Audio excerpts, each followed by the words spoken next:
Hello, and It's welcome. our official censorship policy. That's right. Yep. I am your host. I am for I am, also known as the emperor of the DinDAO or Din.social. And today we want to welcome everyone here to the World Blockchain Roundtable, where we discuss blockchains, problems, and solutions with blockchains. And our esteemed panel of experts.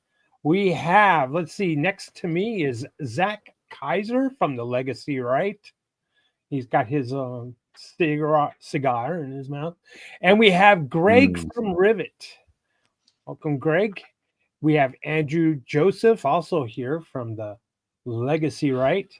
And gracing with our presence and keeping us in order here, we have the mighty Lisa Davis. Thank you so much, Lisa. Lisa, we've missed you. Thanks. Yeah, I miss you guys too. And hopefully Satoshi Sean will be joining us. Then we'll have the 6-pack going on here, 3 and 3. Joe isn't going to be able to join us today, so I am your hostess with the mostest, who's about ready to fall asleep. But this topic, I'm sure, will keep me awake. Today is episode 203. Can you believe that, folks? 203. That's crazy. It's wild. Yeah. We got to do something big for the 4-year anniversary, right? Something big. Oh, yeah. So today's topic is, what if blockchain became a religion or a cult? That's going to be interesting. But before we go into that, let's talk about last week's show. Last week's show was Blockchain Meets Main Street with tokenized assets. And each host will receive 75 lot. And each topic contributor from last week will also receive 75 lot. And last week's theme was nominated by me. I am for I am. I'm dominating. I get another 75 lot. So, what can I say? It's called greed. I'm greedy for those lot tokens. Those lot tokens. And of course, those tokens come with perpetual passive income. And yes, you too, anyone out there can propose a question. It gets voted on. If it gets on the show, you receive those lot tokens. And that's how it works.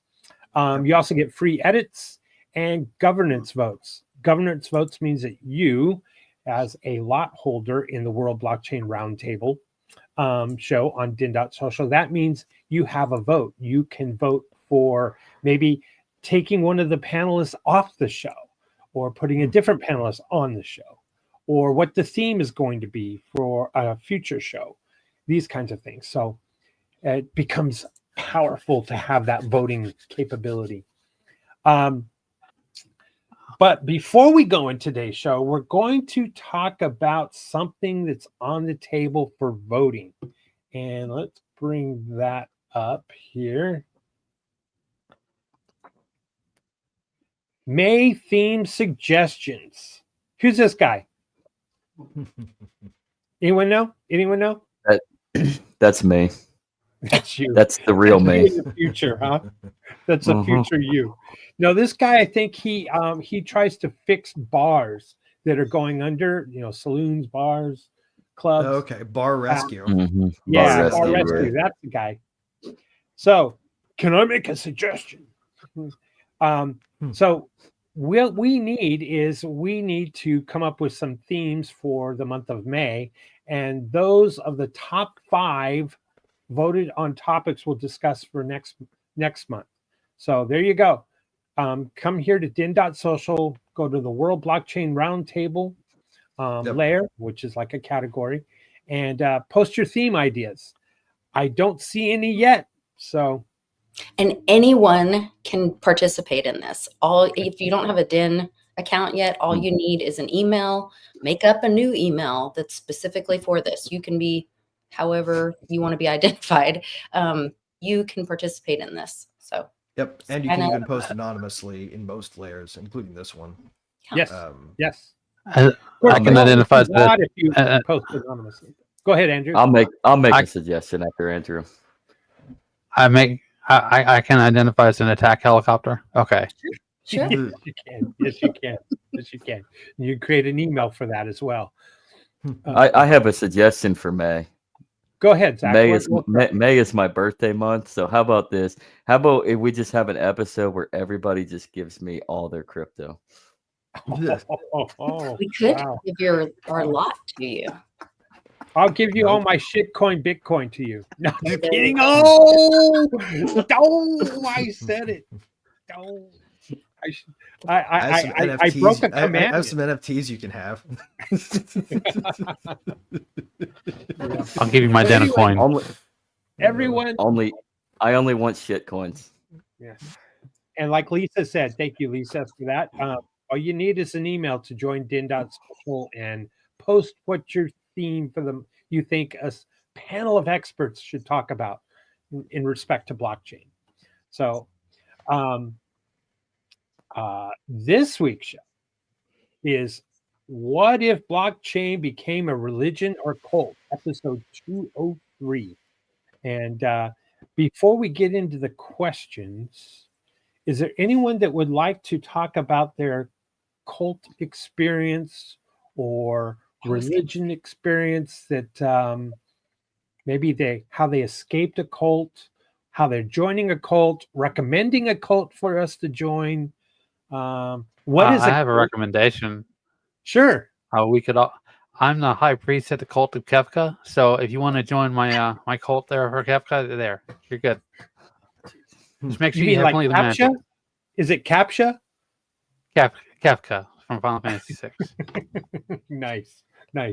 All right. What do we have to do for our dork. Initiation to join? Well, you got to battle to the very top of the tower and fight with magic. So that's all you can use is magic. I think I'm SOL. I'm not very magical. Okay. It's all right. I was going to say, I thought crypto already was a cult. I've had death threats from maxis. I guess you could say like there's certain groups that are cult-like, or that tend to be cult-like. Even there's groups that call themselves armies. I'm literally part of a DAO called Cult DAO. Yeah, I was going to say there's Cult DAO. Yeah. That was a really cool. I don't know how is it still a pretty strong community. Greg? It's technically still sitting there, just waiting for people to take up and use. Most of the original activity around it has buzzed off, but the original core people are still building for it. Cool. So, I liked it. It was really cool. Yeah. It was a great idea. I remember the black and white image of like a philosopher with the red teardrop. That's Cult DAO, right? I think things started to get contentious when they funded the vandalism of statues. Oh. Did they really? Yeah. Wow. People started questioning whether or not they ought to be involved with such activity. And then the DAO got kind of wimpy. Like, oh no. They stopped having ambitions to really make trouble. But wow. So the Cult DAO is now the Soy Boy awesome, DAO. Man. It kind of. I wouldn't say that. Not entirely. Oh, okay. Wow, I'm just mean today. I'm sorry, people. That's lack of sleep. Yeah, yes, it's lack of sleep. It matters. Oh, stop it. Every time someone says matters on the show, I got to drink coffee to stay awake. So matters, by the way, matters is the token. Hold on. Is a din.social token. And that's why matters. Yeah, that's why I have to. If you go kill Zach, I'll do it. So probably I'll have so much coffee and caffeine in my bloodstream here in the next 20-30 minutes. I'm going to be jumping up and down. All right. Shall we go into the questions? Can I get a vote? Yay or nay? Yay. Sure. Let's do it.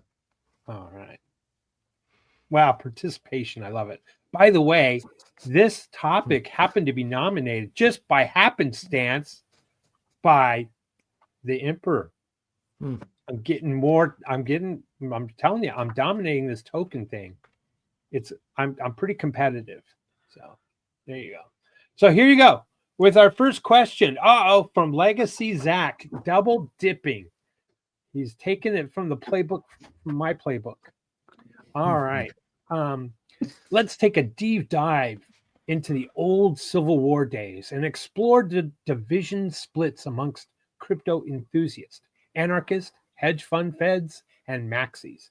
I want to hear your thoughts on how we distinguish these groups and if it could already consider blockchain communities cults or religions. All right, Lisa, I think you kind of answered this a little bit, but let's go ahead and start with you and work our way up. Are blockchain communities cults and religions already? I'd have to look up the actual definition of maybe that's where we should start. I don't know. Or maybe one of you guys has a better idea, like what is our idea of the definition of religion or cult. And I would think that has more to do with a mindset, a group mindset that the group is following along with. So you're giving up the individual's rights or ideas to submit to the group mindset. That's kind of what I think of when I think of cult or religion, and following within those rules or guidelines. And I would say that there are some groups that, if you don't toe the line, if you have other coins outside of their coin that you follow, or you think outside of, if you hold anything other than the whatever, or you think outside the lines, there's definitely certain groups that you can't have outside things. Oh yeah, definitely. How about you, Zach? I'm sorry, Andrew. What can anyone pull up the definition of a cult or religion or cult? And I can give a pretty good one off the top of offhand. Go for it. Go for it. So a cult is a thing formed around a metaphysical ideal. Like the leader of this cult will first establish in their head this unattainable future state that they can nonetheless claim to have some prophetic vision into the attainment of. Whether that's through UFOs coming to pull you off the planet and take you to paradise, or whatever else, right? Like that's the core of it. And then this person goes out and recruits. They'll probably have a friend group of true believers that helped invent the mythology, or had a co-prophecy together. Those folks will go out and they'll look for people who need belonging, right? More than anything. And they'll go out and they'll hunt. They'll headhunt for people who aren't looking like they fit in with regular society. They'll approach people who look approachable. I mean, looking approachable is already a sign that you're looking for belonging, right? And they'll recruit as many of these people as they can around this ideal and around this prophecy coming true. And it will begin to demand things of them, sacrifices that they're going to be expected to undertake. And that's how you get sort of like that cult, the uniformity of cult mindset. Wow. So it's kind of a thin line between a cult and a community. Interesting. All right, Andrew, how would you answer Zach's question here? Well, I do a whole mic drop here and just say bitcointalk.org, but that's a little too easy. No, back then, I mean, when it first launched, right? I mean, it was people who were real hardcore, but then into the bankers and the CIA and everything started infiltrating it, and it eventually just evolved into crypto Twitter. So, people that just who are early to the party and know that the game is up already, who don't have full control, but they're working on it. They got the resources, and they're giving passionate speeches. That's right. So that's right. How would you answer this one, Greg? The one that we're missing here is the cult of builders, right? Because that is kind of a cult in a way, but the difference is they're constructing something. Like they're promising a future state that seems ideal and that probably won't be attainable, but they're also building it at the same time. And that's the interesting thing about that part of the cult is they're very quiet.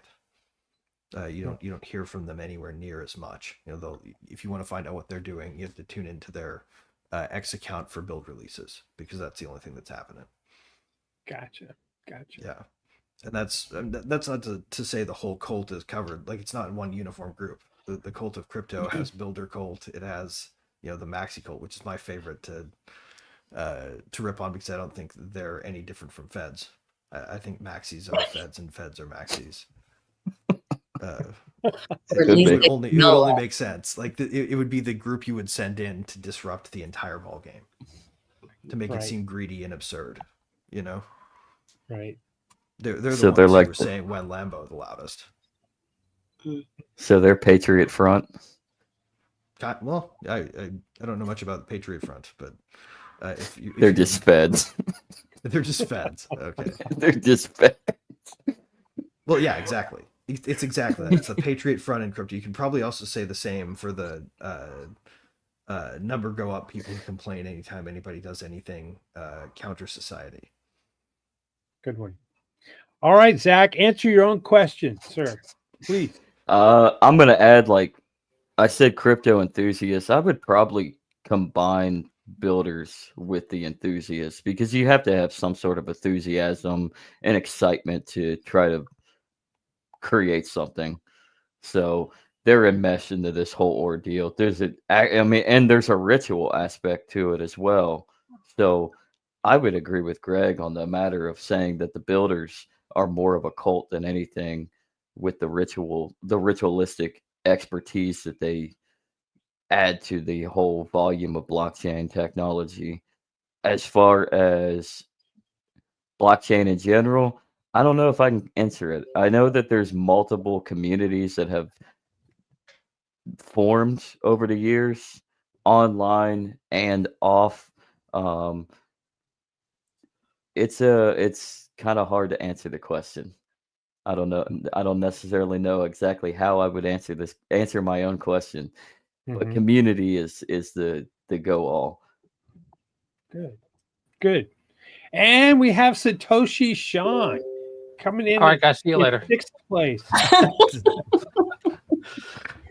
So Satoshi, Sean, we want to welcome you and let you know that we are talking about cults and what if blockchain was a cult, or is it a cult?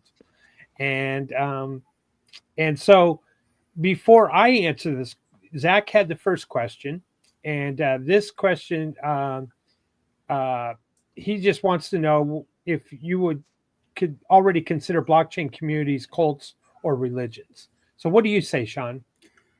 I say that next time, pin the right link in the room, so I'm not sitting in last week's show waiting. Like, why am I late but early? Oh, no. I did it too. Don't worry about it. Oh, no. Okay. Oh no! Well, at least you were early. You should have it on your calendar from. Yeah, I'm early for last week. I was early last week. I actually changed my channel. I predicted it, man. I said it was Google's fault. It's always Google's fault. It's a very interesting question, because especially for us that have been around for a long time. I say if you look at it objectively, you'd have to say that yes, it's a cult, because it has all the characteristics. But I mean, you could say that about Trumpers, or because if you ignore the obvious bad shit, it's like, why does the cult leader take the women and no one else can have sex with them, but they get pregnant? It's weird. It's that kind of mentality we have, where you ignore the flaws, and it doesn't matter if something better comes out. You're very single-minded, and it does people do tend to use the word enthusiast there, but they tend to get very obsessive. And we can point it out when it comes to like Bitcoin, Bitcoiners, or maximalists, but it's in all places, from XRP to Litecoin to everywhere. It's just, you can look at it from like a fandom almost to when it crosses that line from being a fan of something to being a fanatic. You know, right, to where just a couple you're letters you driven add to mostly it. by fear of losing your community, so you get reflexively defensive of it. Right. Yeah, then you're delving more into the psychology of it. But definitely, I think there's definitely aspects of it that are cult like, because it's not just about technology. It's, I mean, there's money involved, and then you throw in community and acceptance and all that. It does get a little murky, a little weird.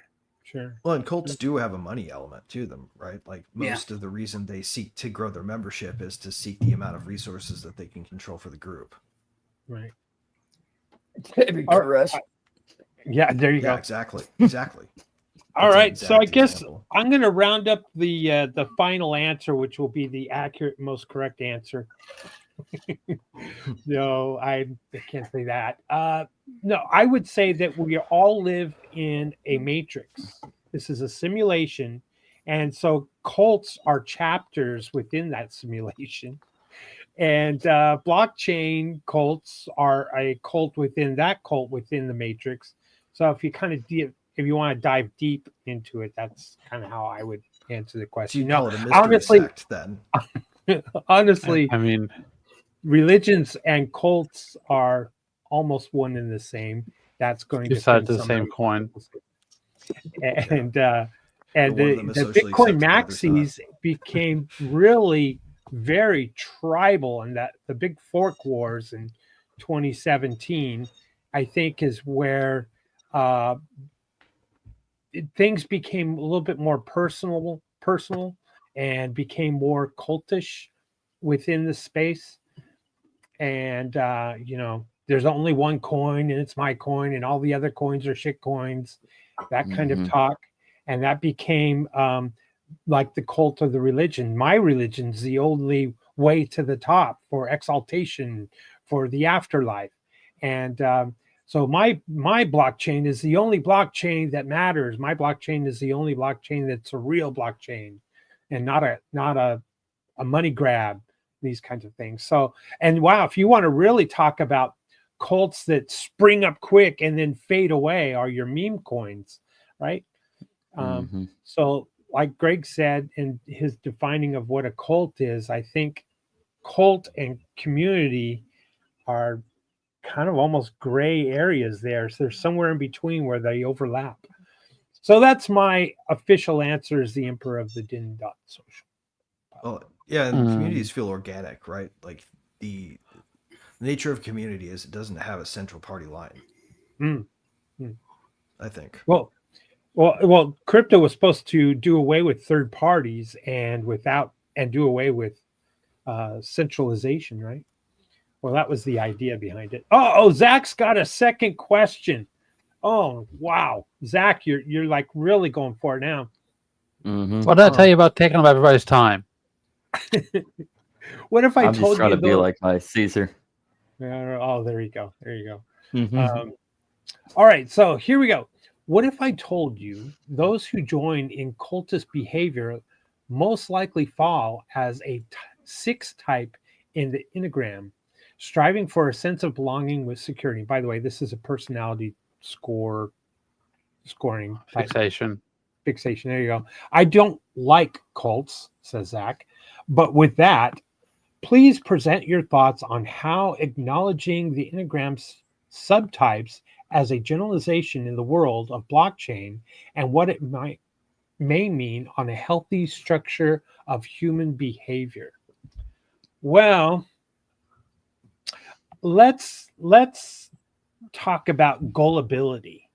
And because we're going to talk about blockchain, I'm not going to go into the realm of religious cults, but maybe there's something that has to do with the scammers as predators to trying to join their cult to scam you out of your money, and they're going to prey upon, wow, am I going to say this? I guess without sleep, I'm the weak-minded. How's that? and the gullible, those that are a little bit more innocent in the space or new to the space, they're going to take advantage of them and those people.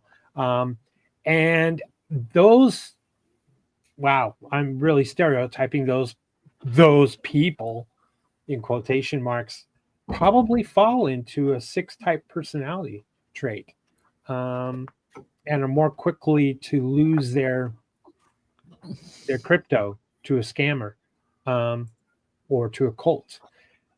And there are those who are diehards that will stick with it till the end. And even after the cult leader has left the building, they're still sticking with the cult, but not realizing it was a rug pull. And so now you could mirror that description I just gave to a religious cult, Jim Jones, some others. So I don't know. There you go. Scammers, possibly. So let's move on to Zach. Zach, answer your own question, please. I yield my time to Andrew. Nice. All right. We'll Greg. be here all day. We will. Okay. We really will.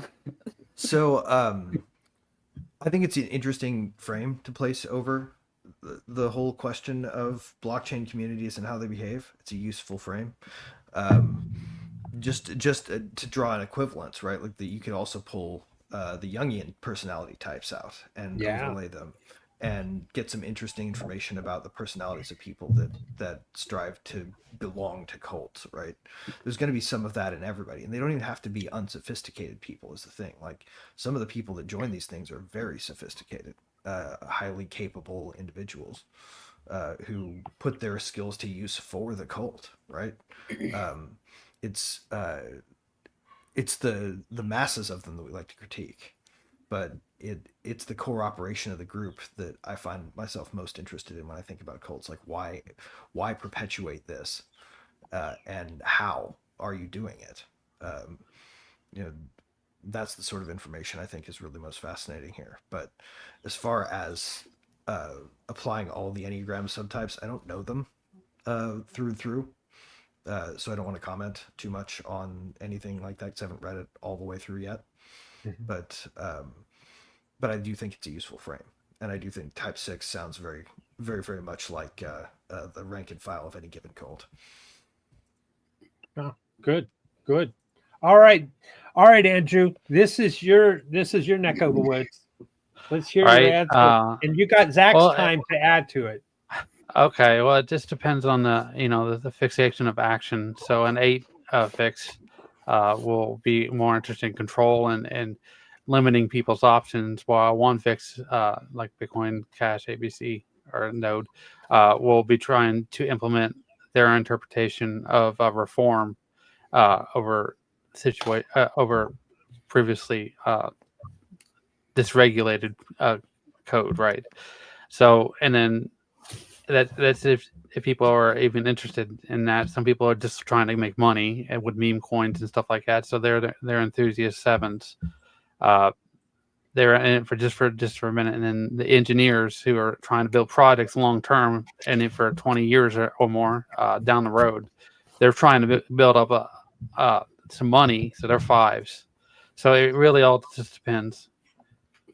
It just depends on the context of your interaction with the suppose your motivation shift though, like from moment to moment. Suppose you're a person who's motivated by a different thing on a different day. I feel like we're all kind of like that. Well, I mean, we have elements of each fix in us, right? But we only concentrate on 3 specifically at a time, and we lean into other ones. Okay, so we have a baseline. Yeah, 3 that each person will gravitate towards. Yeah. So like my mom, she's a 368, but she leans into 7 and 4. So that 7A4, and that's so basically you got George Bush, and then the other one is like Willy Wonka. So here's my question for you then: which number could somebody also include in their set that would negate the cult behavior? Ooh. I mean, Say the question one more time. A 4. So, like, if you're a 7, but what else? Yeah. What else is in your subset makes you not susceptible to cults by immune response, basically? Well, that's a good question. I had to think about Zach that. says a 4. 1 through 4. 1 through Okay. 4. Oh, okay. How so? One, Because they're more- 1 and 4 fix combined. They have this tendency to say, well, "I will not do this particular thing." So They're very for Okay. themselves. They're more Gotcha. fixed on authenticity, originality. Yeah, they're point. more fixed on trying to do things more on their own. Gotcha. That makes sense. That totally Yeah. makes sense. All right, Mhm. Lisa. What's your thoughts on this And- question? Oh, what were you going to say, Zach? What are your thoughts? Oh, Oh. Zach, go ahead. Sorry, I thought Zach. I'll say one more thing, and real quick, a 3 would be effectively the leader of your so-called cult. That many 6s in a unhealthy fix would drive towards. So, like, Donald Trump is a 3, and you have a ton of obsessive compulsive people that are most likely 6s that fall into the trap of his populist rhetoric and go a little extreme with the MAGA ideas. Just using that as an become example. too literalist of an interpretation. To too literally Yes. interpret Donald Trump is to misunderstand Donald Trump. Mhm. Gotcha. All right, Lisa. So this is the first I've ever heard of this Enneagram thing. So I just looked up one of the many pages about it. And the 6 that I put in the private chat, the link that I'm looking at, but it says the loyalist, the committed, security-oriented type, engaging, responsible, anxious, and suspicious. And my understanding was you're asking, like, what's the healthy structure part of that? Being suspicious is healthy because you're asking questions. I think being engaging, and it straight out says responsible. Also being committed, to me, that's a healthy behavior. But that's just my opinion. Like I said, Technically, civilization's kind of a cult. so I don't think it's a negative thing to want community or to depend on one another. I think that is a healthy thing. Mhm. Agreed. All right, Satoshi Sean. This question's once again very big. If you look at crypto and the evolution of it, we turn certain things into a cult, like we've already kind of established. And meme coins you mentioned, I think they just leaned into it. It's not even like a joke. They become Pepe's literally a Jesus figure or a Buddha figure. I want to say it turned into a meme, but it was a meme to start with, so that doesn't even make sense. Well, icons are memes, right? The stuff we're talking about, just like that South Park episode where they made fun of Inception. You know what I mean? It's like this is within a this is within a that. But when it comes to this, it and you kind of touched on, everyone kind of touched on it, on different aspects of it. Everything is a cult. It's not really weak-minded people. If you're a good cult leader or cult manufacturer, and Greg touched on what William brought up, you tailor the cult to your audience. If you want weak-minded people, it's just easier to get or easier to create, or those are more mass. But you can have more niche cults. Yeah. You just tailor it to the certain group you want to go after. I mean, look at what happened to universities across the world. And that's a much smaller group than, say, the high schools or, the lower education system. But you just tailor the cult to whatever, those people are. Look at Bitcoin. The maximalists are a super tiny group of people, even in the space. You look at religions, and they have cults within the religion. I mean, look at Christianity alone. There's, That's true. so many different sects of it where I didn't even. My mother was a theologian, and I went to a Church of Christ, and like I thought it was weird, but my wife was like, they don't sing. You can't, there's no, you can't like clap or you have to be quiet. I'm like, really? That's weird. It's like, yeah, they don't believe in singing. They don't believe in just so many little weird things that were within a religion that are kind of cult-like. So once again, like I said, it's really, really big question that covers so much. Yeah, I agree. All right, next question. Look at that. Look at that. I got something to add on that. That's kind of weird that a church of Christ, I guess denominational, it's kind of weird that they don't think that singing is good, because I grew up in the Catholic Church, and everything has become a song. Like the Psalms, are a song. So it's kind of interesting. I think it's like from the devil or something, and then but they don't believe it. They don't believe in the Holy Spirit. They believe it's just like a translator. So it's weird. I didn't know it, but it's it was odd. I've attended a Church of Christ, and on a couple of times with a friend way back when, and everything was sung a cappella. There was no instruments, so there were hymnals, and there were hymns that were sung, but it was, and like you said, it was very, very reverent, very, I don't know. That once you went into the church, it was a sacred place, and it was, there were no joking. Everything was extremely serious. And there was, I think there was only an opening hymn and a closing hymn that was sung, and everything else was very, how can I'm at a loss of words, but yeah, it's interesting. So here we go. We have, it looks like these people look like they're reaching for the Bitcoin within a cult. I don't know what that image is, but question: what would be the ultimate sin in a blockchain cult? I think we start with Sean at the bottom, and while we do this, I'm going to go ahead. Okay, so what is the ultimate sin? All right, Sean, let's start with you. In a blockchain cult, I would say being able to just roll it back. Roll it back. Ooh, that's a good one. The ultimate sin, roll it back. So now you have the ETH versus ETC debate. That's a good one. Lisa, what is the ultimate sin of a blockchain or a blockchain cult? I don't know if it would be like selling your bag, or apparently the one that I had a death threat for was being in a DAO. So that's weird. Maybe it's that one. That is. I don't know. Giving aid and comfort to the enemy. Yeah. Yeah. That's good. Well, okay, Andrew. Ultimate sin. Sean already took a good answer, so get everybody on the same page and send all the assets to a burn address. Good one.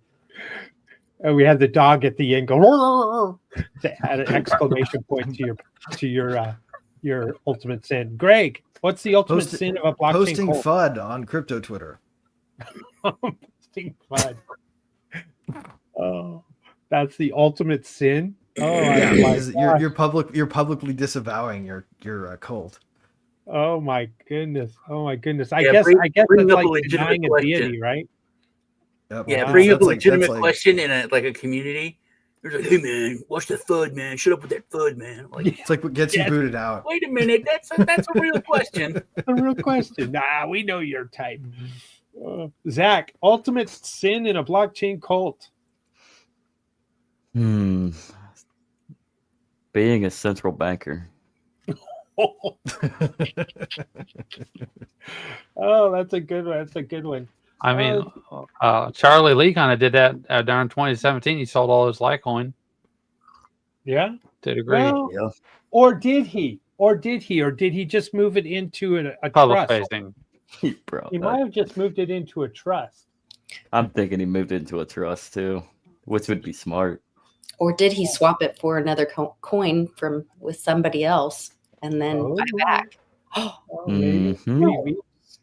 You never know. You could have sent it to a mixing service. Yeah, you never know. You never know. We can call that a crypto trust. Right. Now with MWeb, no one will ever know. Right. I was going to say the ultimate sin is having a blockchain that someone writes a book about called hijacking your name, insert name here, of your crypto. Bitcoin Jesus. Yeah. I think that's way worse than just a Twitter post. Yeah, that's the ultimate fun, right? Writing a best-selling book about it, about the hijacking of your blockchain. Or maybe the ultimate sin is allowing the CIA having input to the core. If someone infiltrates the core, programmers. There's a lot of, I think, or claiming that you're Satoshi Nakamoto, maybe. Oh, that's a good one, Craig Wright. That is a good brings one. up like the sacrilegious thing. You know what I mean? Yeah. Like, how dare you? I still think Joe is Satoshi Nakamoto. Uh-oh. That's why he's not here right now. I used to. That used to be in the back of my mind, like, hey, man, why do you like to stay in the shadows so much, man? Yeah. Also, Ultimate Sin, very underrated album of Ozzy Osbourne's, I think. Oh, very underrated. Yeah. There you go. Wow. Can there be more than one ultimate sin? No, by definition. No, I guess not. There's only one, right? Yeah, it's the ultimate. That's why they have the penultimate. Yeah. Yeah. Denying your blockchain. Wow, that's a good one. That's a good one. That's probably so that would be selling. Well, that brings us back to the whole cult mentality. If there's an ultimate sin, then it literally lends to being a cult or religion because it's a. Well, but there's also like an ultimate sin in Christianity. Like if you disavow the Holy Spirit, then there's no recovery from that. Like it's literally the one thing you can do that you can't be forgiven for. Wow. So that's why the Roman Catholic Church is the real church. Well, let's not go there. Let me ask this. Let me ask this question. Joe said J.P. Lee is Satoshi. They do get the big C. Hold on here. Now I'm thinking about this whole hodl thing is, you're hodling your Bitcoins or you're hodling your Ethereum, whatever you're whatever cult you're in. So that means selling it. Isn't that kind of denying your deity of your commitment in your blockchain? Well, it depends, should you not sell your if it's coins? a strategic sale? If it's a strategic sale, for instance, your chain is a utility chain, and using it is what makes it more more prominent, right? Right. What if number only go up if you spend? If I were a monk within a blockchain, then I'd probably give it away for free. I got an idea. Let's list everything on the exchanges and hope XMR never disappears. Or how about? Yeah, wow. This is there's a lot of questions when you start thinking in those terms. Like, okay, so selling could be denying your blockchain deity. That sounds like a sin. All right, let's see. Let's go back to what's our next question. From I am the 10 commandments for blockchains. Question: what would be the core commandment of a blockchain religion? Example: thou shalt trust in decentralization. I kind of like this. I think that's probably what I would say. Even though I know blockchain is just a different type of database, essentially, and that it could be centralized. It doesn't have to be decentralized. But a lot of bad things happen when it becomes centralized. So, including hijacking. So, I don't know. I guess I'm the first one to answer this one, right? It starts with me. What would be the core commandment of a blockchain religion? Now, Thou shalt not hodl other tokens. Thou shalt have no tokens before me. Yeah. All right. That's a good one. Thou shalt not lust after another token. I'm gonna jump onto this meme coin and sell this meme coin. Lust All right, coin. Zach, I've never done that before. Thou shalt always shitpost Gary Gensler. That's a good one. That's a good one. Hey, didn't he just lose his job? Poor Gary. Oh, poor Gary. Poor Gary. Okay. Is it Gary or Jerry? I don't care. Gary, go home. All right, I Greg. call Tell him me Gary the Gecko. what is a core commandment of a blockchain religion? Thou shalt not trust me, bro. I love it. That's a good one. How about you, Andrew?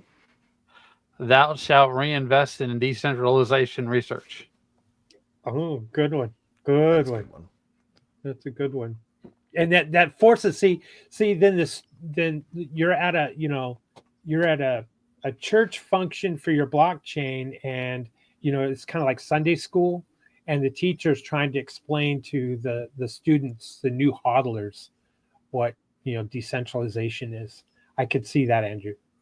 All right, Lisa. Into Joey Coin too. Lisa, what's yours? I think she wants to be scared. She's muted. Okay. Satoshi Sean. In all seriousness, I think the core commandment would be, once again, you can't roll it back. It's thou shalt not mess with the immutability. Joe got a good one. Not your keys, not your coin. Another one. Yeah, that is a good one. Okay, my dog stopped. Double spend. Thou shalt not double spend. Oh, good one. Good one. I like it. All right. We have Joe. Let's see here. Hold on here. I'm going to take this out. We got Joe in the chat, and Joe says something about junior bankers are heretics. That's a good one. Yes. This table's too heavy for me to flip. And he also says that Jake E. Lee is Satoshi. The suspense continues. Yeah. Uh-oh. There's no bigger cult than Clemson. That's true. Here's a good one. Selling is spreading the word of blockchain, the word of the gospel. Well, I thought of an example, actually, where you can be within the bounds of the protocol and be selling. That's part of how Reflexor Finance works. So the RAI token, in part, has its counterpoint in the protocol token, and it's the buying and selling of that controls its position, that controls the peg. So you actually do have to sell if you want the protocol to work. Yes. Well, guys. Joe is going to win with the correct answer here. You ready? Not your keys, not your coins. There's a good one. You know what? That's called Satoshi. Protecting the flock. That's protecting the flock. That's called Satoshi Nakamoto. That's hurting the sheep. Right on the Bible, do business. Yep, and your Coinbase password is not your key. Yeah. That's what I say right there. Giving away a la Roger Ver is spreading the word. Yes. Thus, Roger Ver is Bitcoin Jesus. Yes, that's right. That's right. And Andreas Antonopoulos, I would agree. He was preaching that a long time ago. Well, I sure liked his stuff. Boy, I followed him for a while. All right, next question. Are we ready? From Alt Blocks. I like that name, Alt Blocks. If crypto collapsed, how many people do you think would ride the wave to the bottom? Who's the Jim Jones or Charles Manson of crypto? Oh, that's a good one. Who is the Jim Jones or Charles Manson of crypto? Hex guy, right? What's that? That Hex guy, right? Isn't that the Yeah, one? I was thinking. No. I was thinking Richard Hart, a pretty good example. All right, Sean, go ahead. You first. I was thinking Richard Hart, pretty good example of, and also with, circling around cults, everything, like to see the whole story of that from, I used to love Richard Hart. Me too. When he was basically, he was like the first anti-Bitcoin. He was just like, hey man, I love Bitcoin. I've been here from the start. I made all my money with Bitcoin, but I can go and 20x my money with these new alternative coins. You can make tons more. My Bitcoin, I'm gonna like double, triple. Yeah, it's cool for these people making 5% or whatever. But look, I can make 30, 40x with this. Litecoin and other weird new coins. So I was like, yeah, that makes sense. He was out there talking intelligent shit, and then all of a sudden he's got 20 Rolexes spinning behind him, and he's wearing Gucci Speedos and shit on streams. It was odd. Yeah, he kind of sold out. That guy was That's one of the those thing. people who was corruptible by money. Mm-hmm. Which is like weird. that, And me and him started talking right at the change, like right when he started doing all the. I mean, it was weird, and then because he was like, "Okay, I'm gonna come on," and then I was like, "Well, hold on, man." And then I was like, "Well," and then it went crazy, and I was like, "That's fine, dude. I'm out." And one of my friends, Keith Waring, great guy, love him, respect him. He's 1,000% in. 1,000% in on it is rather cultish. Yeah, I was just saying him just because it's like a big middle finger to all of, it seems like to me from what I've seen.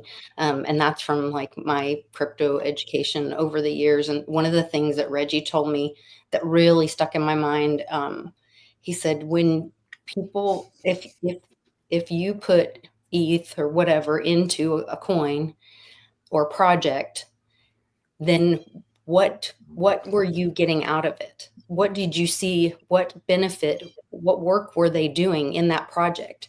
How did that project improve? Because you put something, that project should have improved in some way. And if all that happened is that Richard Hart or whatever his name was, the Hex guy got a new Rolex, like that doesn't improve my life any. So why would you, that project or coin, and you could apply that to many projects, but that energy that you put into, and I'm just using those two coins as an example, that energy should have improved that other project or coin. And if it doesn't, that's your proof. That's your proof of work right there. And you've got to start taking personal responsibility, paying attention. And if you're not getting your work back for it, anyway. Tokenize the Rolex, and then everyone here could have a part of it. You all have a part of my Rolex. That would be something. That's an idea. Maybe you can throw in that idea. I don't know. Andrew, who is the Jim Jones or Charles Manson of crypto? I got a real quick question, a response to Sean and Lisa, real quick, and then I'll give you your answer. So I think Jason from Jason Halls, I think his name was, from Ghost Hunters. He was like all like, I'm just a regular guy, and then the more the show developed, you could start seeing him wear the bling and everything. That's what you guys are talking about with Richard from Hex. Now the Jim Jones character has got to be Do Kwon, because he's obviously interested in the project, and he's trying to salvage it, and they were sending all of their Bitcoin to try to salvage the situation, but it just didn't work out. And there's still people that are like, oh, we're gonna stabilize it, bring it back to $1, and yeah, there you go. Well, that's a good answer. Greg, what's your answer? Oh. Who's it, Jim Jones or Charles Manson of crypto? I'm actually of the mind that it say Vitalik and let us all faint. Say Vitalik, so we're all faint. Joe, whatever he's doing, will fall over if you say that. I guarantee he's driving his dead. Oh, I got one better. Wait till I hear my answer. I'm not going to say Go Vitalik. Greg. Jeez, this is a tough one. I'm going to say, SBF. Oh, good one. That's a good one. I still think I'm going to win. Go ahead, Zach. He's the Charles Manson. I'm gonna say it. Charles Manson is Vitalik. Oh, but Jim Jones strikes me as Michael Saylor. Whoa. All right, you guys ready for this? Oh, I'm gonna get hate mail. I'm gonna get death threats. The Jim Jones or Charles Manson of crypto is none other than Donald Trump with the Trump coin. Bam! Ooh. Ouch. I can see that. I think people will hold on to it till it's dead and gone, because he's got the cult of personality. How's that? But there are still people holding Luna Classic, though. So there's that. Yeah, that's true. That's true. That's true. CM Punk's theme. Now I'm going to answer. I'm going to take a different viewpoint on. I think this BitConnect's going to turn around, man. BitConnect. I know. Hey, they sent me Bitcoin Cash. I want a Bitcoin. I want a Bitcoin. I'm still holding out for DentaCoin. More days without sleep because I'm just getting mean. No, seriously. Let me push back a little bit on Richard Hart and give you my take, because I was following him when he was talking about, just like you, Sean, like I've mined full blocks of Bitcoin. I've been around since it was like 10 cents, 12 cents, and I wrote it to 30 cents, and when it went back down, and then it went to $1 and down, and I was still sticking. I was still holding coins and still stacking my coins. And then he switched to the whole idea about Ethereum and building Hex. And if you recall, he started doing this thing where you would buy your Ethereum and there was a 365-day sacrifice where you would sacrifice your Ethereum for the Hex coin that hadn't been built yet. All right. And at that point, he became the villain to all the Bitcoin maxis because he had flipped. But he gave an astute and strong argument why Bitcoin was not, shall we say, the right coin, in that it only did one thing. You could send it or you could mine it. You could just hold it. That's really all its only utility was. And so he was creating the first CD interest-bearing crypto in the world. And that's exactly what he did. Now, all of those coins, tokens, whatever that were sacrificed, Ethereum, yes, they were spread out to multiple addresses, but two things. One, he didn't dip into those. Those hadn't moved. From the best of my knowledge, to this date, those coins are still in the system. And when Lisa said, did it improve? Well, yes, it did, because during that 365-day build, which was really more like almost 18 months of building Hex to becoming the first CD of crypto, an interest-bearing crypto, with a minimum inflation rate, it was actually very novel and a new idea. But he was lambasted. He was hated by the Bitcoin maxis, and everyone called it a big. And so I think the thing that killed his project was the merge.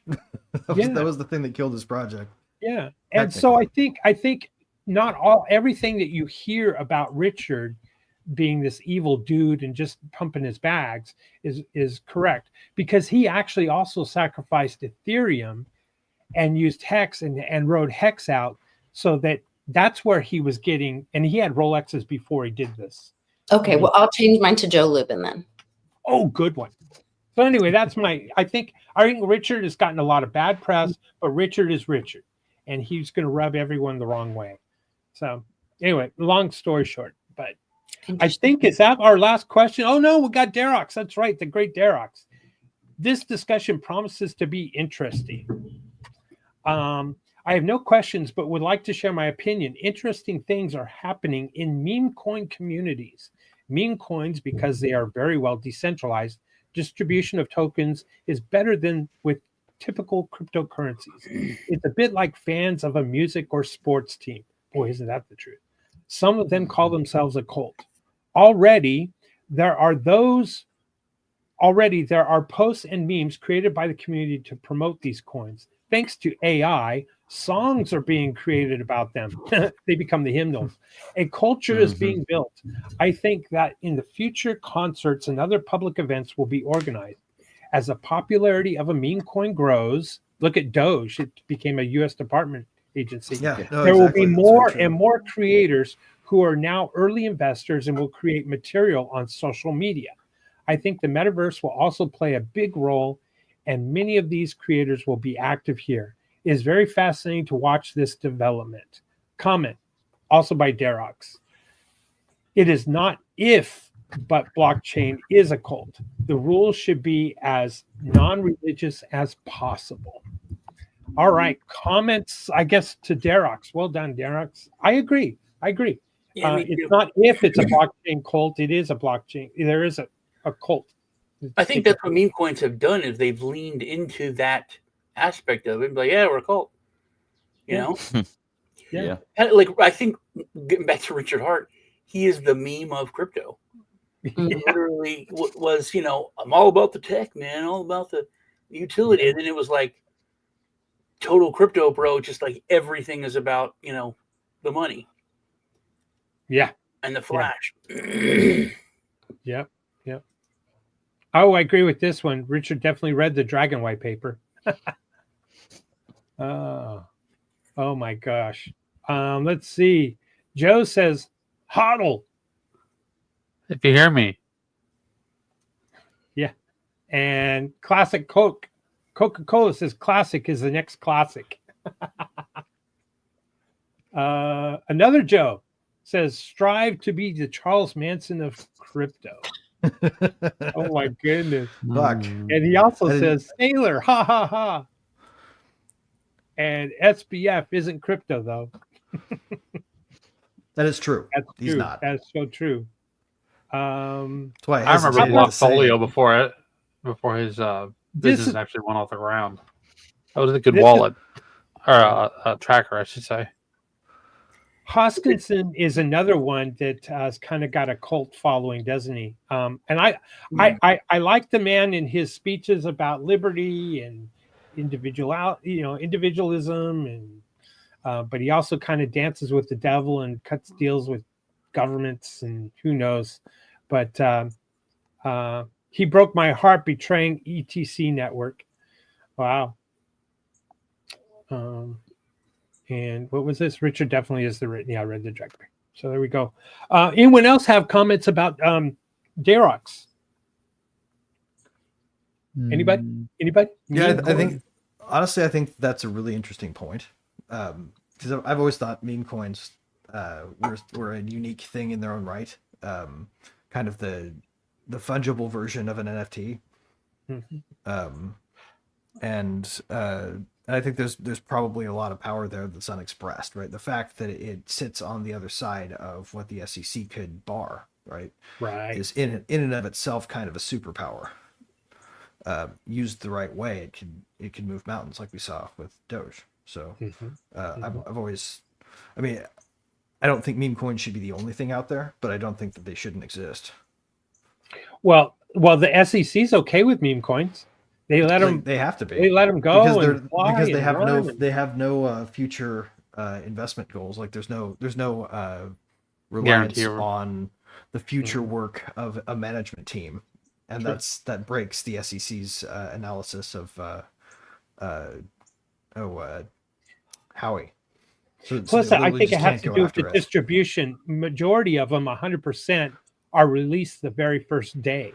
At the time of release, 100% of the supply is released. So exactly, that's another part. The distribution is a big function of the Howey test.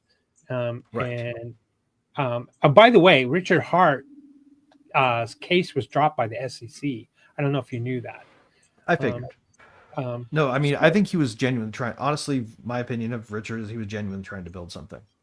I think so too. And that it just didn't work because part of the thing that he designed didn't count on the merge happening. Yeah, and the hex actually did work, and he wanted to create Pulse because of the Ethereum fees.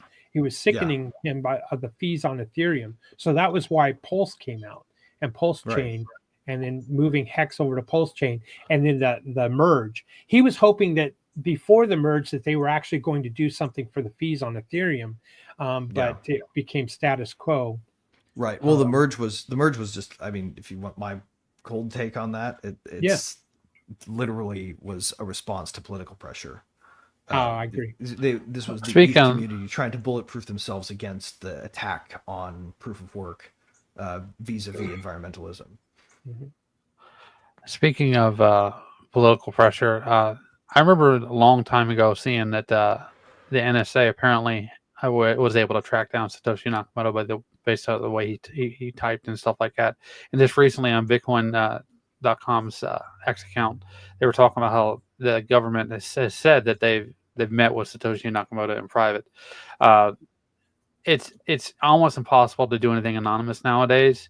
But what I was thinking was, if you're going to create a project like people are doing nowadays, and you'd want to do it anonymously, what you should probably do is just as an option, because software developers used to do this back in the 80s and the 90s. So they would meet up at these parties, right?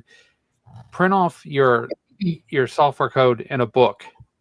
Go to these different conferences and drop the books off at where the developers are, and just do it randomly all over the place and see who picks it up. Clever. Are you saying that Satoshi Nakamoto is actually the CIA? No, that's I'm not saying that. But Meta law. Not saying that. Meta law. I talked about this on my show yesterday and showed the video of the government, I think it was the Department of Homeland Security, is doing some kind of speech or presentation or something, and they're talking about how their investigators, they wanted to learn more about Bitcoin. So this lady is talking, and she says that they went to California and met with Satoshi Nakamoto and 3 other people who designed Bitcoin. So Meta Lawman, which is this attorney guy on Twitter, you can go to his handle. He filed for FOIA for he wants all communication and notes and whatever for the meeting, because he's calling bullshit. So we'll see how full of shit they are. Yeah, exactly. Yeah. So it'll be interesting to see what happens. Yeah, in part because Hal Finney's clearly dead, so they couldn't have possibly met with him. Yeah, I think he's probably at the top of my list. I mean, if he wasn't, he still is owed just as much credit as Satoshi. Because he was literally the first transaction, and definitely worked on developing it too. Helped out, even if he wasn't also just talking to himself, which I suspect he was. I still think it's Garzik. Oh, that's a good one. If it matters, I like matter. Drink up. It does matter. Saying it does matter. I can't stop repeating what you say. Matter. Stop it. All right, now we need to move on to matter. I'm done. Things that matter. Things that matter. I'll take him out later. Don't worry about it.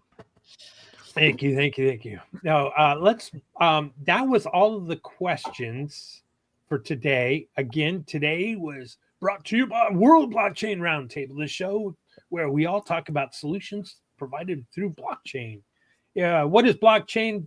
Became a religion or cult. So I'm going to encourage all of our viewers and listeners out there, go out and create a cult, go out and create a religion, and tokenize it.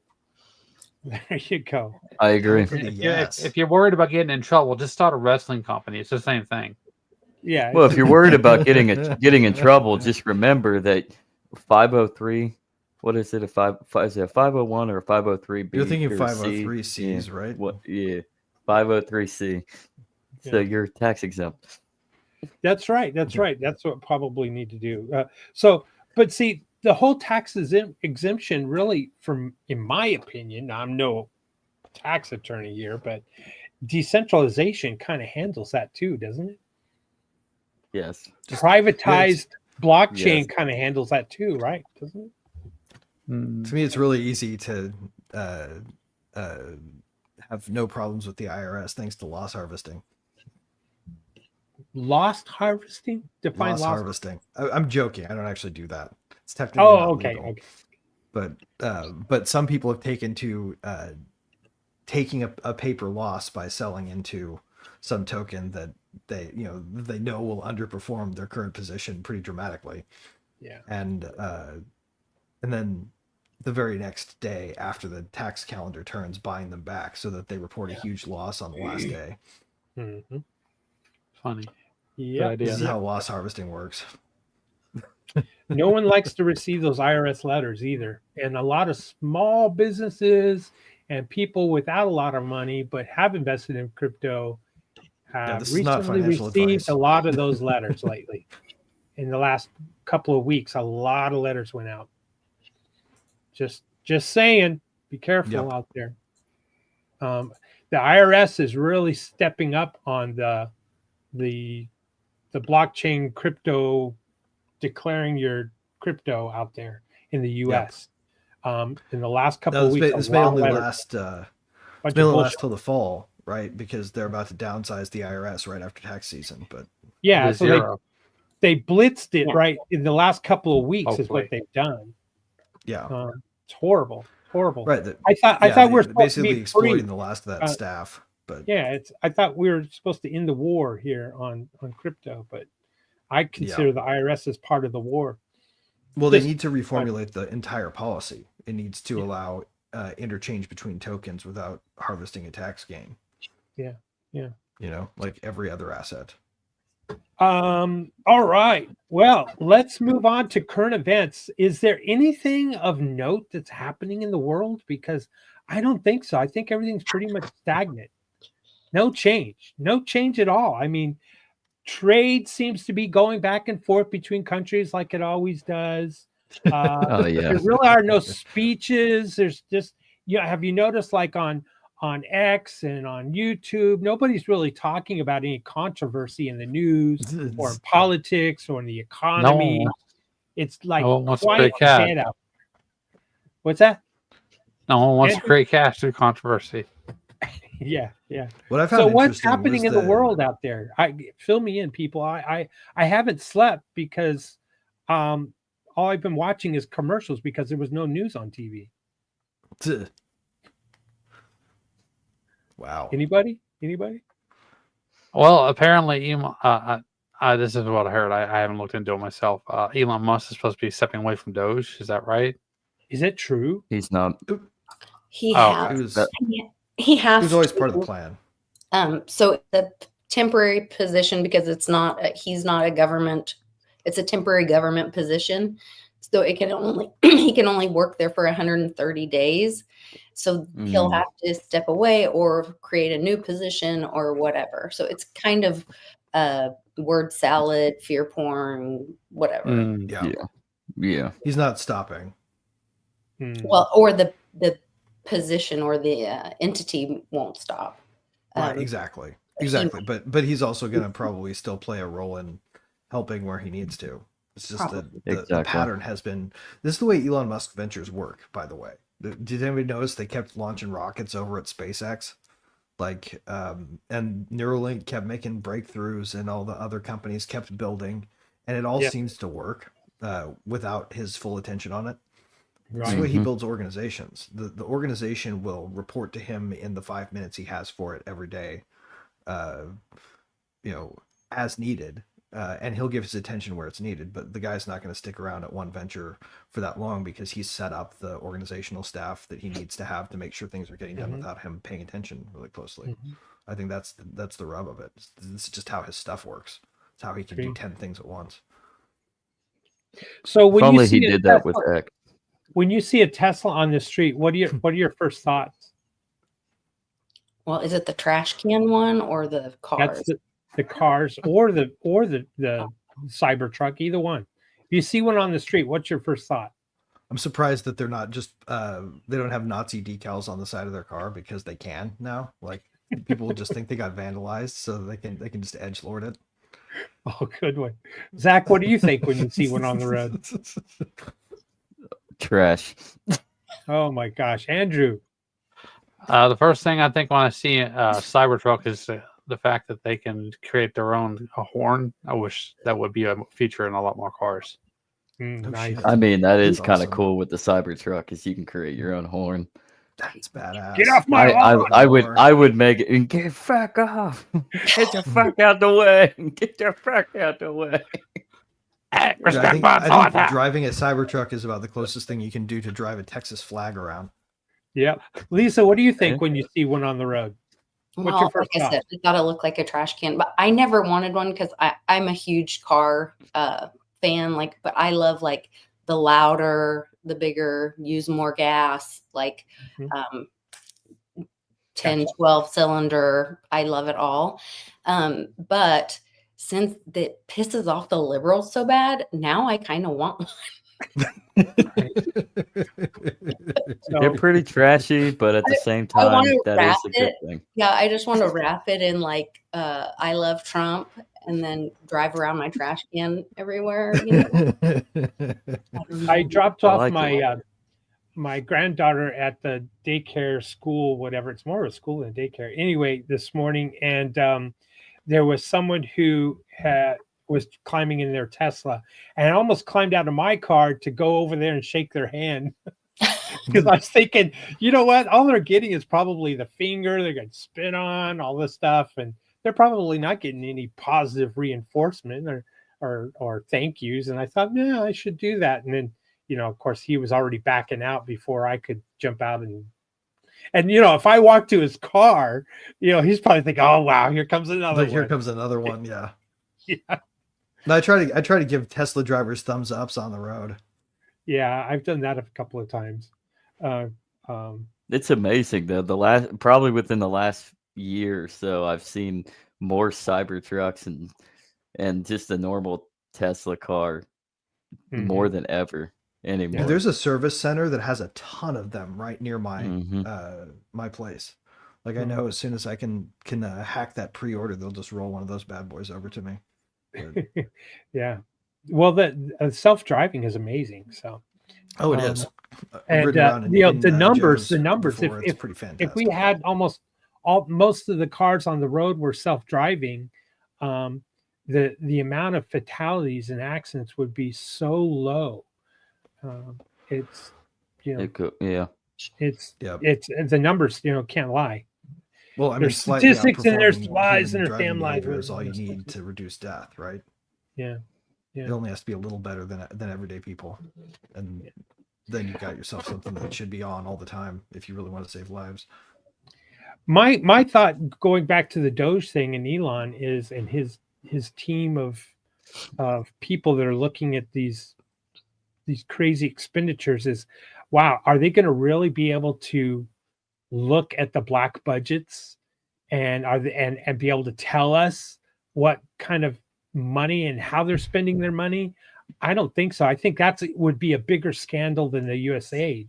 Or how about the DOD, who hasn't passed any audits in ever, and all of the money they're spending? I feel like USAID is a bulk of the black budget to a certain degree. Yeah. Business in the front, party in the back, right? Yeah. Basically, CIA all over that. Right. That was literally created as an alternative. Like a back room for CIA dirty dealing.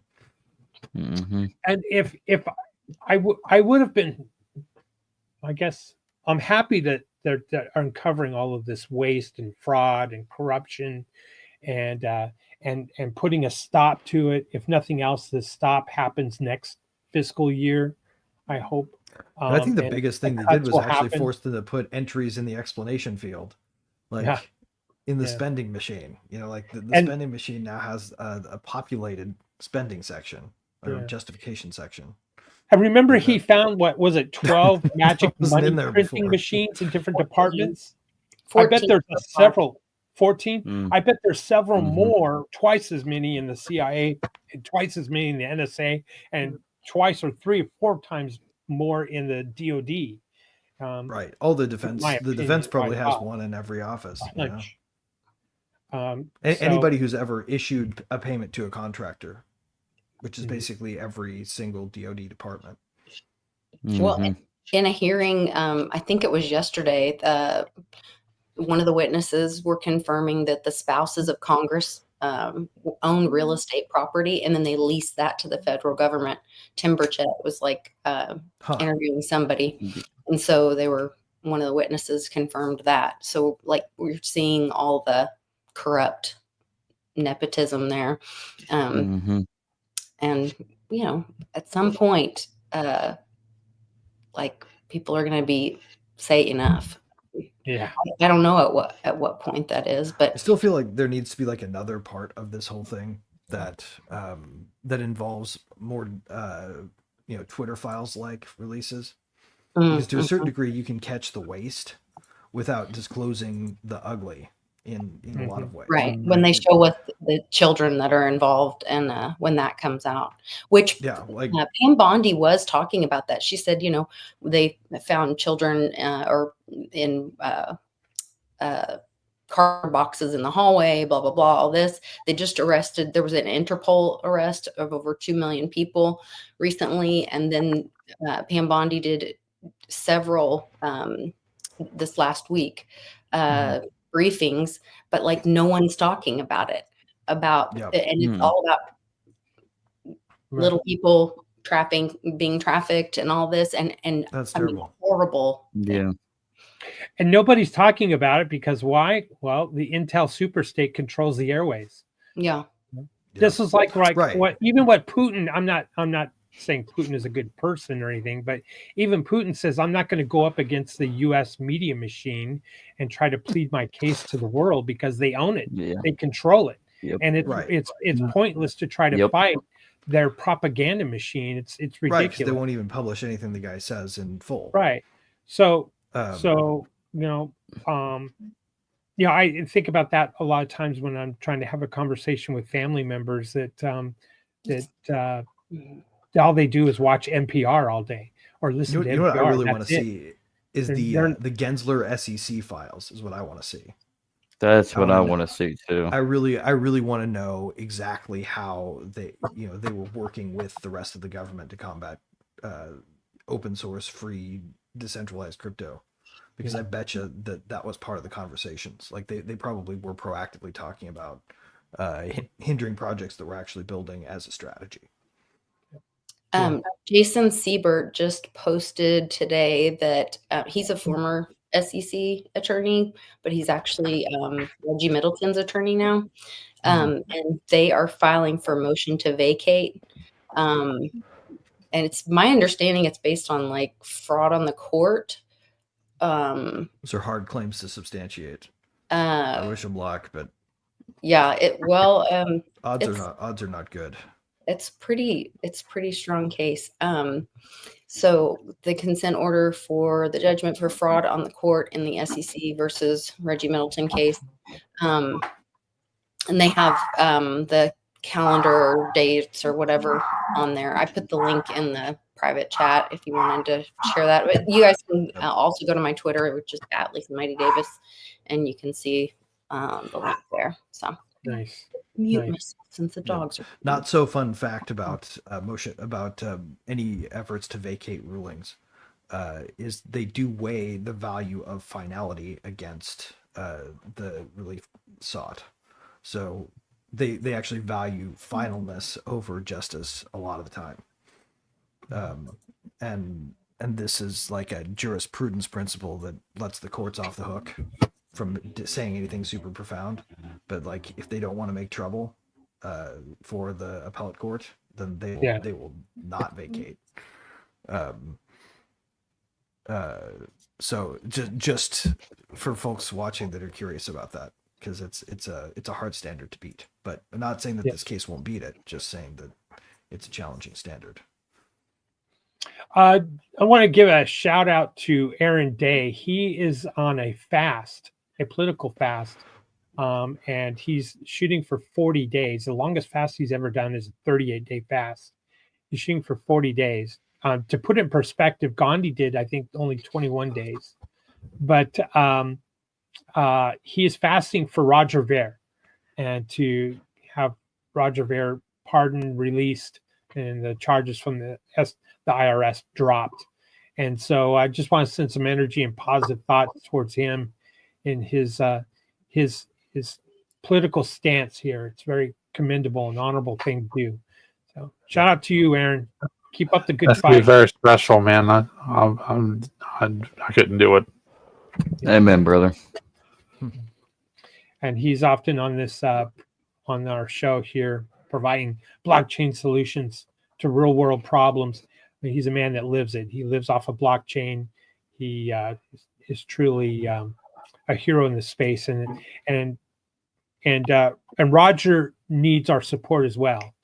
So if anyone that's out there, go to freerogernow.com and sign the petition. And then the next thing I'd like to make a mention is Dragon Chain's case. Dragon Chain is another victim of lawfare, just like Roger was almost his entire adult life. And Dragon Chain, is it wrote and created din.social to show how Dragon Chain could scale. And Dragon Chain built din.social as a social media app to show just that. And so I'm encouraging everyone out there, if you're on X, go out there and make a post about, there's Doge_SEC and then the SEC itself, and they're elsewhere to, let the world know how Dragon Chain has been wronged. And if you're unsure, you can certainly find a lot of information about it. Their letter that they wrote to the SEC is public, explaining their case.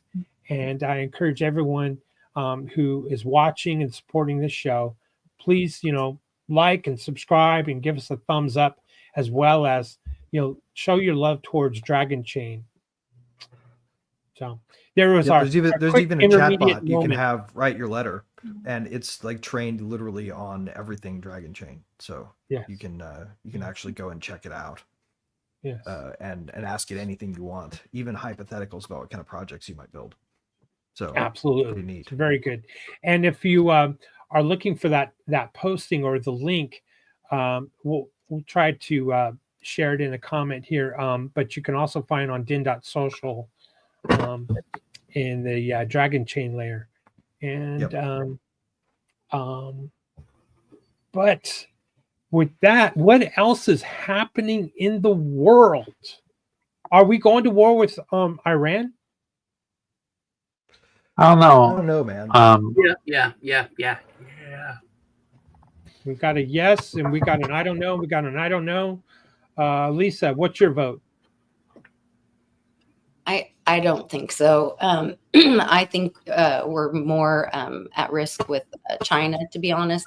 I think China's going to go after Taiwan. I think that's more the risk. I think Trump's fixed that with the. I think we're going to be a war on two fronts, which I didn't think we were going to do, because we really can't do a big, massive war on two fronts. No. But a trade war on one front and a hot war on another is an option. And that's what I think he's doing. The whole trade thing was amazing. He set the trap for China. They walked into it. Now they're standing alone. And literally we got 75 countries that came to the table. And it's like, yeah, we'll do what you want. And China stood up. It's literally like everybody took a step backwards when they asked for a volunteer. And China just stood there and everyone took a step backwards. Yeah. So I want to remind everybody, though, China still is our number one supplier of all of our medications. And we have not solved that problem, which we knew and learned about it. No, look, Lisa, we're not manufacturing the products here in Puerto Rico. So during the Great Infection, Trump met with India. India, actually, all the source of the medications actually come from India, not from China. Yes, they're manufactured in China, but they were part of rebuilding Puerto Rico. Puerto Rico is going to be the manufacturing for our medication, and that's already been all worked out, planned, figured out, whatever. That's all part of China's more of a medical equipment center. Yes. But I don't think Puerto Rico's online yet. Even a lot of parts like, I mean, we got Hill Rom here, or I don't even know what it's called now, but even a lot of parts from like companies from like Hill Rom get most of their parts for their equipment from China. But as far as medication, it all comes from India, and wonder why India's the center vice of it, president is who it is and who he's married to, and all the relationships. Anyway, you gotta be careful with quality control from China, because I mean they got coins that explode just because they're not stable. So yep. Yeah, that's the charitable interpretation. There's already it's and I've said this for a long time. I said if we ever actually went to war with China, they would be crushed within 30 days to 90 days. Their economy can't do it. It's a paper tiger, and it's already happened. I mean, I don't know if just from this little like glimpse, it's not even a trade war, it's just a glimpse at one. They have massive closures, massive layoffs. And that's like we have that here. But they haven't had that for a decade or so. It's been nothing but crazy growth. So it's throwing a huge monkey wrench in things. But they're just freaked out. So they're hence the reason, construction has stopped. But also there's a problem with there's more doubt in the government than there ever has been. So this is like a perfect time for all this to happen. But as far as Iran goes, Israel's the first one at the table. Israel's been nothing but cordial and friendly. We've built up more troops than we've had since Desert Storm. So everything points to absolutely, or we're just wasting tons of money at moving people in there, which at a time when everything's being cut and we're worried about money, we wouldn't be doing that if we're not going to use it. So I think we're going to war with Iran. I think we've hurt China to where they're not going to extend and try and start anything with Taiwan.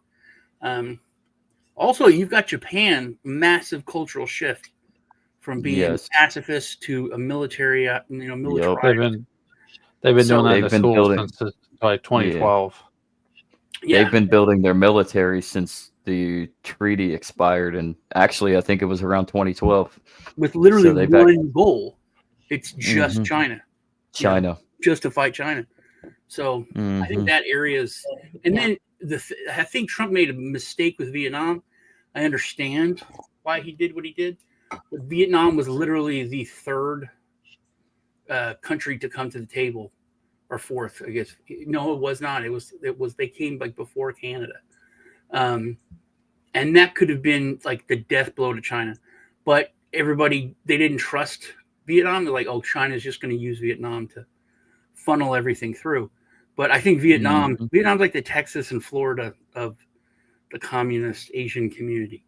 I think that would have been a huge. They would have been like massive economic powerhouse, and that would have hurt China massively if they would have, trusted them more. But they didn't. I mean, they're still at the table, but they should have been more accommodating to them, I think. I happened to ask Grok about China versus Puerto Rico as far as pharmaceutical imports by volume. It says that in pounds, China accounts for about 217 million kilograms or 477.8 million pounds of pharmaceutical imports into the U.S. in 2023, representing about 25 to 30% of the total U.S. Puerto Rico's increase is up by 485% because we're trying to grow that build within Puerto Rico. However, ibuprofen, for example, 70%, other painkillers, 95%, and a significant portion of antibiotics and others are 80% come from China. Furthermore, otherwise, we still scare the hell out of drugs are created. The fine ingredients come from India, like you said. but we are trying to grow our Puerto Rico contribution. Yeah, 5 years wise, 5 years ago, the antibiotics was 96% China. Yeah, So you said it's come down 85? to 80% now. 80, that's huge. It's still huge. So, but in dollars, to a certain extent, measure there's by dollars because China is now getting all of the generics. Oh, and Greg's we're back. trying to push the new stuff through Puerto Rico. So the dollar, you can't measure it by dollars. You have to measure it by pounds. That's a good way to look at it. British money. Yeah. That's right. Greg's in the lobby waiting to come back in. Oh, I didn't know he left. Greg. Greg, I was busy on Grok. I'm not paying attention to the screen. I'm just listening. I didn't see that you had slipped out. Nope. Greg, Listen, I'll things with Wi-Fi hotspots. We're talking about not measuring in dollars, measuring in English money. one good fix the thing that China we could- problem. yeah. I'll buy the Senkaku Islands with all my Dentacoin. That'll Good for you. solve everything. You do that. Yeah, Solve it. No, I think one. If we can think of one good thing that came out of the scamdemic 5 years ago now, or actually a little less because it kind of ended 3 years ago, is the antibiotic issue with China's manufacturing hub. I mean, we kind of decentralized a little bit and got away from the China scare. True. Plot That twist. was a wake-up That's where call. the coup came from. But the danger, though, is the fact that we still get a lot of our narcotic supply from China. And I mean, that's the terrifying aspect is the fentanyl that hospitals use for cancer patients, extreme pain, and then the epidemic on the streets. That all comes from China. Chinese scientists have developed that. And I do think there is a war. That is one way of China going to war with us. It says that Puerto Rico is now at $20 billion in pharmaceutical production, where China's only $7.84 billion in 2024. However, it's the difference is generics versus non-generics. And so again, why you really have to measure it by per kilo or pounds or however you want to do it, and not plug it in by dollars. But we are growing, Lisa, you're right. We are growing to move that towards Puerto Rico. But if that were to get cut off right now, we'd be in a world of hurt because it says also a lot of your, medications like, statins. We know about statins now as a concern. A lot of things that are terrible for us. Yeah. Yeah. If it got cut off, you mean like ships couldn't get through the Panama Canal to Puerto Rico? Yeah. Oh no. Yeah. Hey, Sean, I have a question for you. If Vietnam is like the Texas or the Florida of Asia, where's don't the make Alaska? a red heifer joke, dude. I'm just saying, don't. No, I'm asking which one's the Bill's not Alaska? here. Come on, I need a break. Which one's Alaska?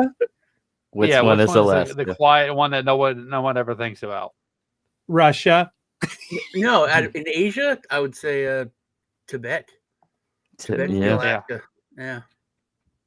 But theoretically, that's China because they occupy it. I was theoretically, yes. Yeah, but like they don't care. You know what I mean? They don't care. It's true. They don't care.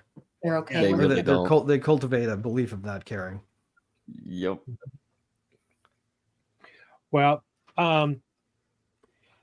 what else is happening? There was something else I wanted to mention as far as in the world of conversation. Oh, Bagram Air Force Base. So we're back, huh? We cut a deal with the Taliban.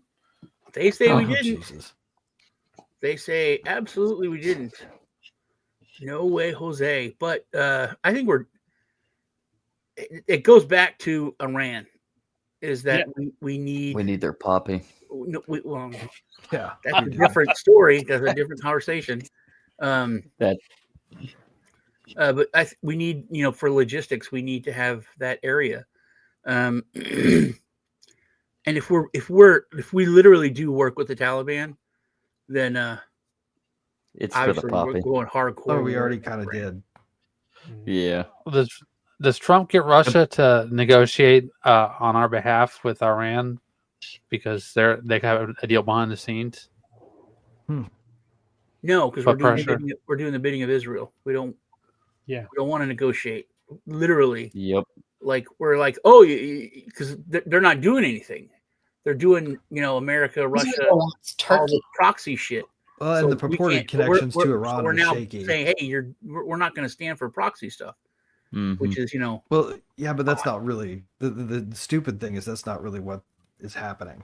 Like the Houthis are not under Iranian control. That's a phantom. It's like sort of like blaming Iraq for 9/11. I mean, Iran is sort of funding them, but that goes more towards their rival. Maybe fund them at one point when they started. At one point, they're in the war with the Saudis. Yeah, but also most of the weaponry that they have is from U.S. Supplies that we left in their country for the leader they deposed.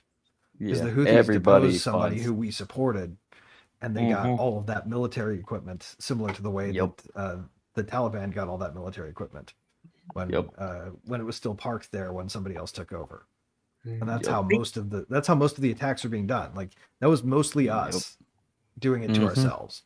That's the usual way things go, though. Yeah. Speaking of military equipment, the Trump assassin guy tried to buy a rocket launcher from or Stinger from Ukraine.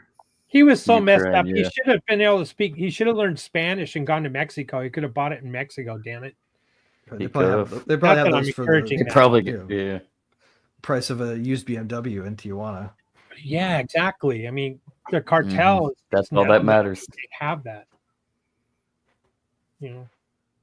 But I think about that when I fly into Mexico City. It's crazy. It's always a good way to pick up some Crossfire Hurricane armaments. Yeah. Oh my goodness. Yeah. What's speaking of Mexico? Yeah. I mean, in the cartel situation, where is that heading right now? I haven't really heard or read anything in a while about it, but where's that heading towards? The cartels are mostly local government. Yeah. And so they've wilded. Apparently, they know what's like. They've pushed things to the line, and like I think we kind of want to go to war with them, but so I think everybody knows stuff like starting to protect tourism in border crossing areas, for example. Yeah, elements in their own government are starting to kind of say, "Hey, man, it's been fun. Thanks for the money, but the U.S. is about to start bombing our fucking country, so so they're just pull back." And we have we have just for 4 years. You come back after a vacation. Yeah, it's time to take your Joe Pesci's out in a field and execute them. I've said this over and over on this podcast, but the Mexican government and the cartel are the same. It's very blurred. It's very and places like say Cancun or like in the Rio Grande Valley, Progreso, where a lot of your winter Texans, even from Canada, go into Mexico to buy cheap meds or dental work or whatever. That there's a strip in Progreso where all the tourists go, and that is like no man's land. Nobody touches that because all of the businesses pay their extortion money, and it's like we don't mess that cash cow up. We don't mess with Cancun. Outside of Cancun is another thing, but inside Cancun, you don't mess with that because that's a cash cow for tourism. And when that's sort of like how Tijuana's set up too, in the tourist area. Exactly. And so and from if you're a gringo, you never want to leave the tourist area.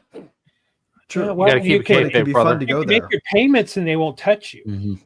Yeah, I got a story about the Tijuana. I had a buddy actually lived in Tijuana for a little bit. He dated a girl that worked at one of the brothels down there, and he allegedly one of the stories allegedly. No, there wasn't allegedly about it.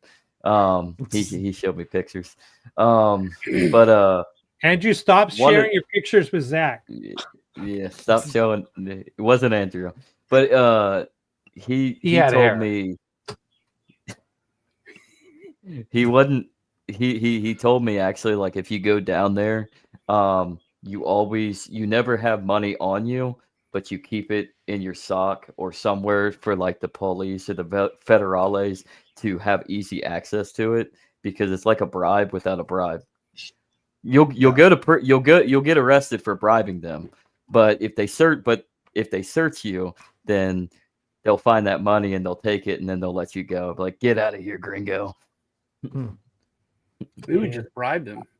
And Matamoros, that's where my paper wallet went. Yeah, that's where my paper wallet went too. Well, if you're local, they just quote a price, right? They don't, I would assume. He never told me about that, but he could only give me the perspective of being an outsider. But I would assume, local would be able to, like, well, hey, what do you want me to pay? Hand it over. Yeah. Yeah. Well, so many stories about Mexico. Yeah, it's sad because I think that the war on drugs has increased the size of the cartels, and when border crossings slow, then they start inflicting pain on internally within their country, and because they're trying to make up revenue in different ways, like more kidnappings and this kind of thing internally, and it's just sad. It's scary, and usually someone who's running for an office like a governor or president, Mexico, this kind of thing, they'll cut a deal with one particular group of different cartels, and they'll campaign. I'm going to go after the cartels. Well, what they've done is they've just isolated what cartel they're going to go after, because that cartel didn't pay as much to get that person elected or have that much control. And they'll look what I'm doing, and we cut down the Sinaloa cartel in half, and this kind of thing. And then the next president comes in and they go after the Zetas or something like that, instead of the Sinaloa. And it just goes on and on and on. And so it's horrible. And I also believe it's because they don't have a Second Amendment, and so it was allowed to grow out of control. Now, something has to be said by the stiff arm of government, which I'm anti-government, but look what El Salvador has done by their mass arrests of their gang members. And it's safer there than it is in Chicago now. It just got a new safety rating for the tourism or whatever, as like one of the safest places for tourism. Yeah, that's the thing. They've got to make it to where the government makes money from going after the cartels. Yes, more money than they get from dealing with the participating with. That's the key. Yeah, that's the key. And if our CIA is making money off of drugs, if that is really the case, then allegedly, then the Mexican government, once that income increases in other income from other revenue sources rather than drug payoffs and cartel payoffs back to the politicians and the judges, well, then there you go. So I think there's two different ones: there's the carrot or the stick, and we've been waiting for the carrot to work. And for, like we said, the government start going after these rich cartels and taking the assets. They haven't done that. So now we're moving the military. It's going to be the stick. We're literally going to fight Mexico again. It's not like it's the first time we went to war with Mexico. Yeah. So the last time we invaded Mexico was when the 7th Cavalry was used as a border patrol in the 1910s, before they got shipped off to Europe. And they actually did invade. Yeah. Twice. I'll tell you chasing Poncio Villa. I think this is public now, but years and years ago, from the White Sands missile range, a missile went off and it didn't self-destruct, and it crashed into Mexico. And we actually invaded Mexico to go get this top secret missile before everyone else did, because it had secrets. And so, we just blew past the checkpoints in Mexico and the border to go retrieve this missile that went wayward and didn't explode upon impact in Mexico, and we had to bring it back. So there's kind of a hidden story. We didn't ask for permission. We just sent the Marines in there to go get our missile. Well, White that's not. Sands, That's Mexico, by the also. way, it's just north of El Paso. For anyone's wondering to know where that is. And then that's Don't we also have the not. stick with the Philippines? I mean, they're encouraging people to go hunt drug dealers. That was the story a while ago. I haven't heard anything else about that. That letter of mark thing that Lee put out was insane. That was insane. That was insane. To go, America, just regular citizens go kill Mexicans as long as they're a cartel and take whatever you want, bring it back to the U.S. and we'll pay you for it. You know, we'll take the drugs and we'll destroy them, but you can take their drugs. Sounds like the key to some Cobra effects there. I bet you those drugs don't get destroyed. Yeah. Nope. Agorism, well, folks, we are you're encroaching in my nap time. The Emperor needs a nap. Anyway, let's go ahead and wrap it up here. We're almost getting close, especially for tonight. And what's that? I said especially for tonight. Yeah, I'm going to be on. We'll get to that. Let's go to everybody and find out what they're doing and what's new in their world and what blockchain solutions they have and all that good stuff. Greg, we're going to start with you, then go to Sean, Lisa, and wind it around back to me. What's new in your world, Greg? Very much looking forward to being able to talk about this particular news, but as I can't, I'm going to take this moment to redirect attention to the case of Roman Storm, which is still before the stupid fucking court, even though the basis for it has basically been mined out from underneath it due to other official actions. So now Roman Storm is being prosecuted for a thing that is no longer listed and was never legally listed to begin with. On OFAC's list, and they're still going after him for no apparent reason. So people should go to wewantjustice.org and donate to his legal defense. Good. Satoshi Sean, everybody's friend. What's new in your world? Where can we follow you? Check out me and Lisa on Tuesdays for Truth Tuesday. That's pretty much it. I mean, the usual stuff. Check my channel and, all that out. Just kind of not a ton going on. I'm about to start a trading group and a trading class for free because, the stuff that's out there is insane. The watch, pay for my course for this secret thing, which is not secret. Once again, preying on, people like we're talking about the cults. That's about it. And free Roger, check that out. Good. Lisa, what's new in your world? Where can we follow you? Sean and I had a great show yesterday. So check that out on both of our channels. We did like half on mine, half on his. So that's kind of fun. And we have a great live chat. So if you're ever able to catch it live, it's 4 p.m. Central. And there's great community there to be able to bounce ideas off of. And then I'm live most weekdays around 4-ish or 5-ish. Started a new show with a guy doing some VSTEG. It's very like conspiracy theory. And we have a lot of fun looking for comms and cues and what's going on kind of stuff. We just did that on Wednesday. So check that out as well. Cool. Andrew, tell us what's going on with you. Can you, before you do that, explain to everybody what that those hieroglyphics are? Kanjis. That's my name. That's my name in Japanese. That's your name in Japanese? Yeah, just first and middle. So good. Nice, Andrew. All right, what's new in your world, and where can we follow you? You can follow me on X at AICon90. I'm not too terribly active on social media. That's more Zach's thing. We recorded a 2-hour-long episode for tomorrow. Unfortunately, I had a doctor's appointment, so I couldn't do it live tomorrow. But we're covering Enneagram Fix 4, 5, and 6 from this book.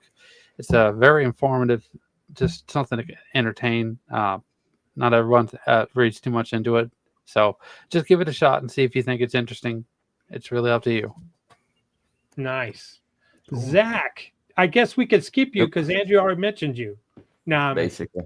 No, go ahead, Zach. What's new in your world? Where can we find you? All I can say is I hope that your testicles are perfect there, Andrew. I hope that you don't have cancer. Oh, ouch. That's the doctor's appointment, everybody. Just kidding. I don't Yes.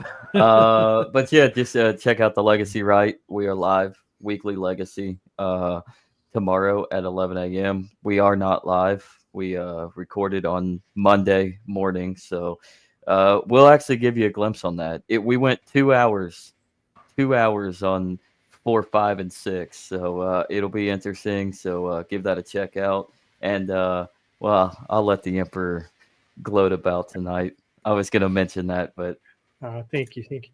Well, first of all, shout out to everybody watching or who's going to watch this. Please give us a like and share.